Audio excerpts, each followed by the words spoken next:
women and men, Kind, Daly, and Sharon West.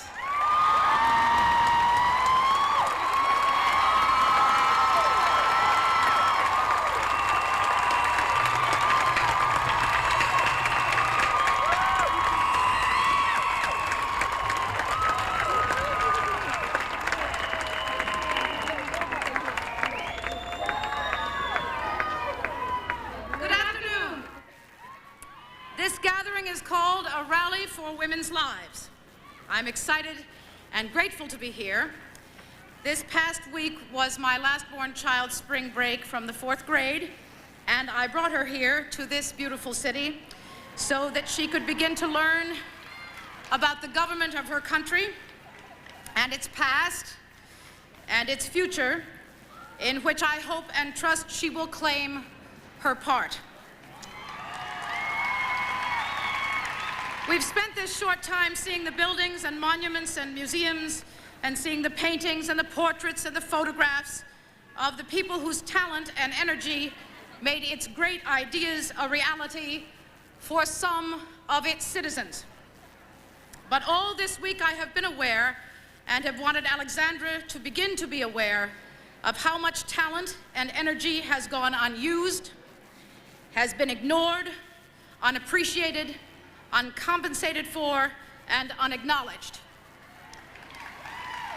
I want her to know about the millions of people of color and women whose main job up until quite recently was to make life comfortable and easy for the ones we teach, our forefathers.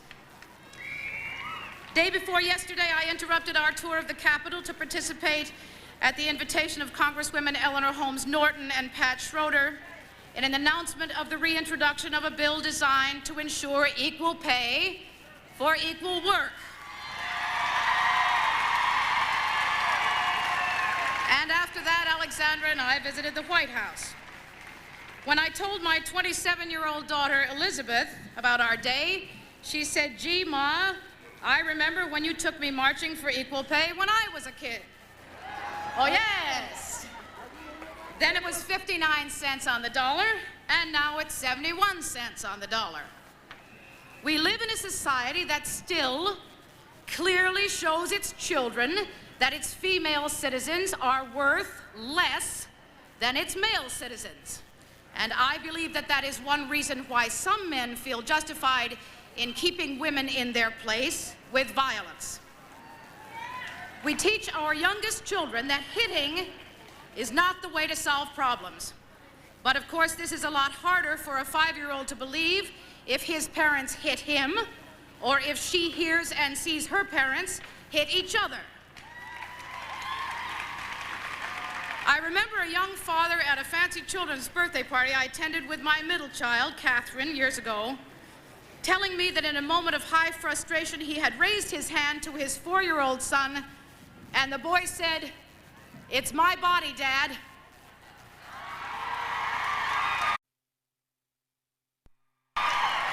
And the man described how his arm froze in midair. I am in my 50th year. I have hit people who are smaller and weaker than I. I have been hit by people who were larger and stronger than I. Both experiences produce not only fear and pain, both experiences produce shame. It is shameful that it took me so long to get violence out of my life. It is shameful that we, as a society, tolerate and institutionalize violence against our citizens.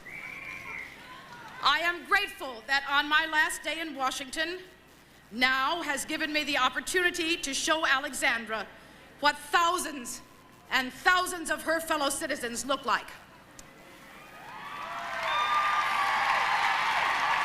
The ones who have come here today, the women and men who believe in fairness and in peaceful protest and in progress. Alexandra, take a look. Take a look, darling.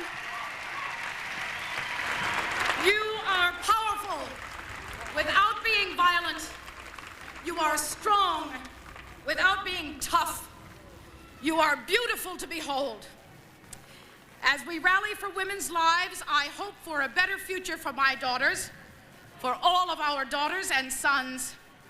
And as I look at you, I not only hope for it, I believe in it. Thank you.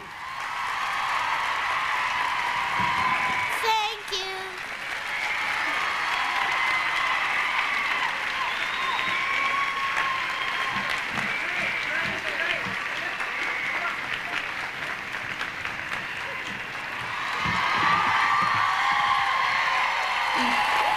Good afternoon. I wish you could see what I am looking at.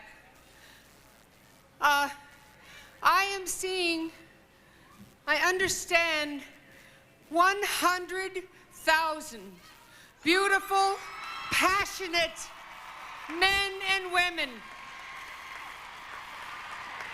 As far as the eye can see, with the Washington Monument behind you. 100,000 independent women and men who have gathered here today depending on each other. It's an honor to be included. It is with great pleasure now that I introduce our next speaker. You may have seen her on CNN recently as she was being handcuffed and taken off to jail with 4 other activists for standing up for the rights of poor women. The president of the National Organization for Women, Patricia Ireland.